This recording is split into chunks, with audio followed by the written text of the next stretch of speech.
मैं पहले कह चुका हूँ, मैं दोबारा रिपीट करता हूँ, कांग्रेस पार्टी में कोई अशोक गहलोत गुट, कोई सचिन पायलट गुट नहीं है।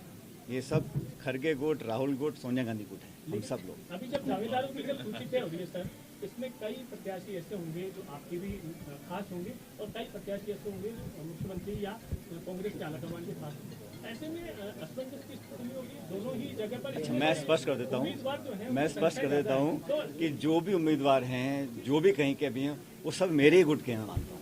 इसमें कोई किसी का अलग गुट किसी का नहीं है, सब कांग्रेस पार्टी के हाथ के निशान के साथ हैं।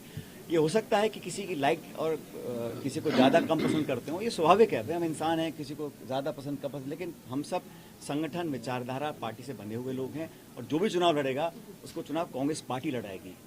खड़गे जी, राहुल जी, सोनिया गांधी जी लड़ाएंगी, हाथ का चुनाव लड़ाएगा, हाथ का चुनाव चिन्ह। और ये सबको बात जानते हैं और सब बात को एक्सेप्ट लेकिन अंदर सब यही कहते हैं, कोई अंदर बाहर की बात नहीं है, बिल्कुल स्पष्ट है, सब मिलकर लड़ेंगे। ऐसा कुछ नहीं, आप क्यों लोगों को भड़का रहे हो यार? सब मिलकर चुनाव लड़ेंगे, किसी का उन्हें कोई संदेह नहीं है। जो 4.5 साल निकल गए हैं, अब चुनाव का समय आ गया, अब जिम्मेदारी के साथ, गंभीरता के साथ, क्योंकि भाजपा सब काम करने वाली है।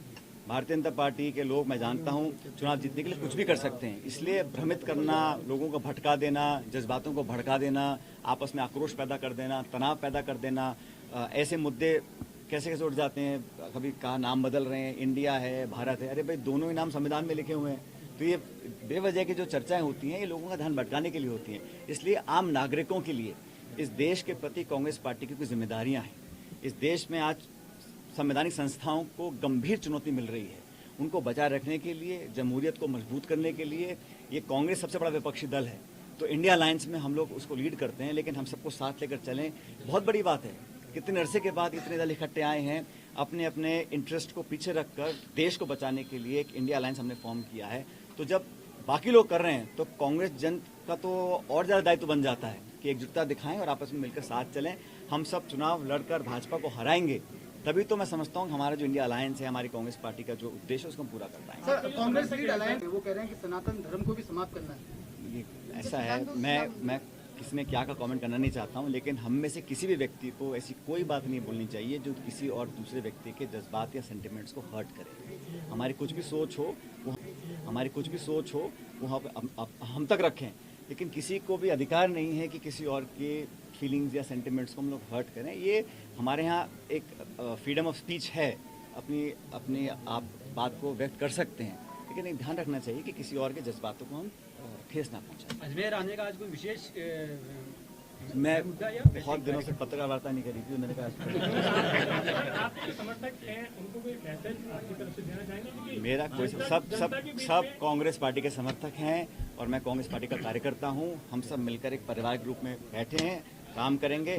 और मैं दावे से दोबारा कह रहा हूं आपको, ताकि आप लोग कंफ्यूज ना हो, कि राजस्थान के अंदर कांग्रेस की सरकार दोबारा बनानी है, सबको साथ लेकर चलना है, तेरा मेरा करने का कोई समय नहीं है। और जो हमारे पत्रकार साथी ये गुटबाजी की बात करते हैं, इसको आप विराम दे दें, क्योंकि सब लोग कांग्रेस पार्टी के गुट के हैं और सोनिया राहुल गुट के हैं। लेकिन पार्टी के लोग कह रहे हैं कि अजमेर में समानांतर कांग्रेस संचालित होगी, उसको कैसे समाप्त करेंगे? समानांतर कांग्रेस एक है, चुनाव चिन्ह एक है, ये तो बहुत बड़ा जरिया है, इसमें सब लोग शामिल होंगे। तो संगठन की बैठक शहर अध्यक्ष नहीं बुलाते हैं, कहीं और से उसका कॉल। धर्मेंद्र राठौड़ उसको साफ से पूछा धर्मेंद्र राठौड़ बुलाते हैं बाकायदा आरटीडीसी के अंदर। कौन बुलाते हैं? धर्मेंद्र राठौड़ चेयरमैन जो है, वो संगठन की बैठक कॉल करते हैं। धर्मेंद्र राठौड़ आरटीडीसी चेयरमैन, हाँ है, जिन्होंने आपके लिए भी स्टेटमेंट दिए थे पहले। मैं देखा नहीं कैसे वो बाकायदा आरोप है कि वो समानांतर कांग्रेस चला रहे हैं। और नहीं, मुझे लगता है ऐसे कोई कर रहा होगा। अगर कोई कर रहा है नहीं तो आपके ये विजय जी वगैरह सुन लो ना, मुझे लगता है ऐसे कोई कर रहा होगा। अगर कोई कर रहा है तो ठीक नहीं कर रहे हैं, हम सबको साथ में लेकर। हालांकि मुझे लगता है ऐसे कोई कर रहा होगा।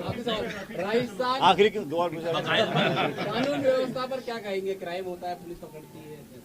मैंने कल स्टेटमेंट दिया था, देख लिया आपने। और बताओ भाई, कुछ मजेदार बात है। सर, शांति धारीवाल पर बयान दिया गजेंद्र सिंह शेखावत ने उस बार अब ये चुनाव आ रहे हैं, लोग बयान देते हैं, लेकिन मुद्दों की बात कोई नहीं कर रहा है। मुद्दा ये है कि 25 सांसद जीत के गए राजस्थान से। आपने राजस्थान को क्या दिया? ARCP के प्रोजेक्ट को आपने मान्यता दी। मोदी जी खुद कह गए थे कि इसको हम बनाएंगे नेशनल प्रोजेक्ट। अजमेर में बोल के गए थे, क्या रहा? DPR बन गई, हम लोगों ने पैसा सैंक्शन कर दिया, आप करना नहीं चाह रहे हैं। और एक मंत्री ने तो बोला कि जब सरकार बनेगी तभी करेंगे। मतलब ये जो तरीका है ना काम करने का, ये मनमोहन सिंह प्रधानमंत्री थे, उन्होंने कभी पक्षपात नहीं किया। सरकार किसी पार्टी की स्टेट में हो, लेकिन फेडरल स्ट्रक्चर में इलेक्टेड गवर्नमेंट है, उसको आपको उसका जो शेयर है, रेवेन्यू शेयर, वो देना पड़ेगा, उसका जो डिमांड्स है देनी पड़ेंगी, उसको सहयोग करना पड़ेगा। पहले शेयर 90-10 का होता था, सेंट्रल स्पॉन्सर स्कीम का, स्टेट स्पॉन्सर स्कीम का, उसको हाफ कर दिया। हजारों करोड़ राजस्थान सरकार का जो है बकाया, वो दिल्ली दे नहीं रही। हमारे सभी सांसद बच्चे जीत के गए लोकसभा के, उन्होंने क्या योगदान दिया है बताइए? कोई नई पॉलिसी बनाई हो, कोई राजस्थान को विशेष दर्जा प्राप्त हुआ हो, कहीं रेलवे लाइन सैंक्शन की हो, ईआरसीपी को सैंक्शन किया हो। और ईआरसीपी को लेकर मुझे लगता है भारतीय जनता पार्टी को अपना रुख स्पष्ट करना चाहिए। अब ये बहानेबाजी का समय नहीं है। आप अगर करना चाहते हो तो आप करिए। और हमने तो कहा कि हम जितना मांगो उससे ज़्यादा सहयोग करने को तैयार हैं, लेकिन उनकी नीयत में लगता है ये है कि बस चुनाव निकल जाएं, उसके बाद हम निर्णय करें हाँ या ना का। मुख्यमंत्री के कामकाज को किस तरह से लेते हैं? और मैं कह रहा हूँ ना, अगर कामकाज अच्छा है तो अगली बार संभव यही होगा कि ये दो आपके अलग अलग सवाल हैं। हमारे यहाँ सरकार हमेशा एक कलेक्टिव गवर्नमेंट होती है, और इस सरकार हमारी जो काम कर रही है, हमारी पार्टी ने चुनाव लड़ा था, मैनिफेस्टो के आधार पर चुनाव जीते थे, जनता ने वोट दिया हमारे घोषणा पत्र को पढ़कर। उन नीतियों को क्रियान्वयन करने के लिए कैबिनेट और सरकार ने पॉलिसीज बनाई और लोग उसको पसंद कर रहे हैं। और मुझे कहने में संकोच नहीं है, सरकार की अच्छी पॉलिसीज रही, अच्छा वर्क रहा और लोग उसको अप्रिशिएट भी कर रहे हैं। और जनता में अब उन पॉलिसीज़ को जो हमने लॉन्च की हैं, उनको जनता तक हमारे कार्यकर्ता पहुंचाएंगे। सरकार और सरकारी कर्मचारी एक लिमिट तक काम करते हैं ना। पब्लिक सेंटिमेंट बदलने के लिए कांग्रेस का वर्कर जो बूथ पे खड़ा होता है, वो लाभार्थियों को जाके हम अपना कम्युनिकेट करें कि हमने अपना पार्टी के लिए, सरकार ने किया है और पार्टी ने किया है, जनता तक पहुंचे। महंगाई अगर हम लोग कम कर रहे हैं, आज प्रियंका जी ने बोला ना मार्शल टाउन में, क्या जरूरत पड़ी है स्टेट गवर्नमेंट्स को महंगाई राहत शिविर लगाने की? क्योंकि केंद्र सरकार ने यहाँ पे डाका डाला है लोगों की जेब के ऊपर। 1200 रुपये का सिलेंडर बिक रहा है, एक समय टमाटर 200 रुपये का किलो हो गया था। तो सरकार की पॉलिसीज विफल रही हैं, इसलिए स्टेट गवर्नमेंट को करना पड़ रहा है। कौन स्टेट गवर्नमेंट चाहती है कि हम महंगाई राहत शिविर लगाएं? मजबूरी लगाना पड़ रहा है, क्योंकि महंगाई की मार लोग सहन नहीं कर पा रहे हैं। और इस स्टेप को गवर्नमेंट को सबने अप्रिशिएट किया है। अब उन पॉलिसीज और गवर्नमेंट के जो हमारे जनता के जो हमारे हमने काम किए हैं, उनको आगे तक ले जाने के लिए कांग्रेस के कार्यकर्ताओं को कमर कसनी पड़ेगी और वही आगे लेकर जाएंगे। दूसरा सवाल का आंसर नहीं है सर। कौन सा वाला? ये अगर मुख्यमंत्री ने अच्छा काम किया है तो हमेशा यही होता है कि जो मुख्यमंत्री होता है वही रिपीट होता है। अरे भाई, मैं कह रहा हूँ सरकार रिपीट करानी है, सरकार रिपीट हो जाएगी। उसके बाद जैसा पार्टी की रीति नीति रही है, चुनाव जीतने के बाद विधायक जो चुने हुए आते हैं और पार्टी चुनी हुई आती है, वो निर्णय करते हैं विधायक नेता कौन बनेगा। इसमें कोई मैं नई बात नहीं बोल रहा हूँ, पुरानी बात है। और सरकार ने काम अच्छा किया तभी तो हम लोग सब लोग कह सकते हैं कि हम पार्टी को जिताएंगे। अगर सरकार का काम अच्छा नहीं होता तो हम कैसे कह सकते थे? और मैं दावे से बोल रहा हूँ कि हम पार्टी के कार्यकर्ता के रूप में कि हम सरकार दोबारा रिपीट करेंगे, क्योंकि हम लोगों ने अच्छे काम किए हैं। और लोग तुलना कर रहे हैं पिछली सरकार के, इस सरकार के। और पार्टी की जिम्मेदारी बनती है कि अब वोटिंग डे पे जाके लोगों को निकालकर कांग्रेस के समर्थन में वोट डलवाएं। मैं मुख्यमंत्री की बात कर रहा था। और किसी को बोलना ये पूछ रहा है। 3 बार जवाब दे दिया। और मैं फिर दे सकता हूँ। चलिए और बताइए।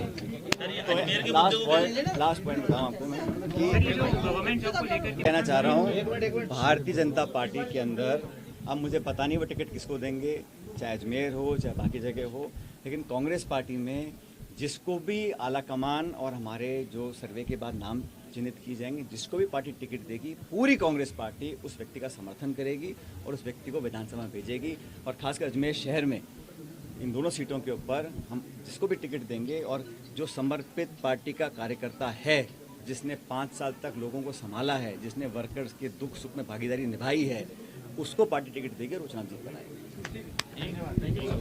हमारी कुछ भी सोच हो वो हम तक रखें, लेकिन किसी को भी अधिकार नहीं है कि किसी और के फीलिंग्स या सेंटिमेंट्स को हम लोग हर्ट करें। ये हमारे यहाँ एक फ्रीडम ऑफ स्पीच है, अपनी आप बात को व्यक्त कर सकते हैं, लेकिन एक ध्यान रखना चाहिए कि किसी और के जज्बातों को हम ठेस ना पहुँचाएं। अजमेर आने का आज कोई विशेष मैं बहुत दिनों से पत्रकार वार्ता नहीं करी थी, तो मैंने कहा आपके समर्थक हैं, उनको कोई मैसेज आपकी तरफ से देना चाहेंगे? क्योंकि मेरा कोई सब कांग्रेस पार्टी के समर्थक हैं और मैं कांग्रेस पार्टी का कार्यकर्ता हूं। हम सब मिलकर एक परिवार के रूप में बैठे हैं, काम करेंगे। और मैं दावे से दोबारा कह रहा हूं आपको, ताकि आप लोग कंफ्यूज ना हो, कि राजस्थान के अंदर कांग्रेस की सरकार दोबारा बनानी है, सबको साथ लेकर चलना है, तेरा मेरा करने का कोई समय नहीं है। और जो हमारे पत्रकार साथी ये गुटबाजी की बात करते हैं, इसको आप विराम दे दें, क्योंकि सब लोग कांग्रेस पार्टी के गुट के हैं और सोनिया राहुल गुट के हैं।